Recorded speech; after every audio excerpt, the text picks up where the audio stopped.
1ാം ക്ലാസ്സിലാണ് പഠിക്കുന്നത്. ഞാനൊരു കഥ പറഞ്ഞുതരാം. ഒരു താറാവ് ഉണ്ടായിരുന്നു. ആ താറാവിന് ഒരു കർഷകനുണ്ടായിരുന്നു. ആ കർഷകൻ എപ്പോഴും തീറ്റ കൊടുക്കാറുണ്ട്. ആ തീറ്റ ഒരു ദിവസം സ്വർണ്ണമുട്ടയിട്ടു. അവൻ സന്തോഷിച്ചു. ആ താറാവ് ഓരോരോ ദിവസം സ്വർണ്ണമുട്ട ഇടാൻ തുടങ്ങി. ഒരു ദിവസം ആ കർഷകൻ വിചാരിച്ചു, ഓരോന്ന് കിട്ടുന്ന പകരം മുറിച്ചാൽ കുറേ കിട്ടൂല.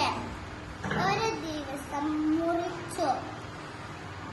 എന്നിട്ട് അതിനെ മുറിച്ചാൽ ഒറ്റ സ്വർണം മുട്ടിയിട്ടിട്ടില്ല.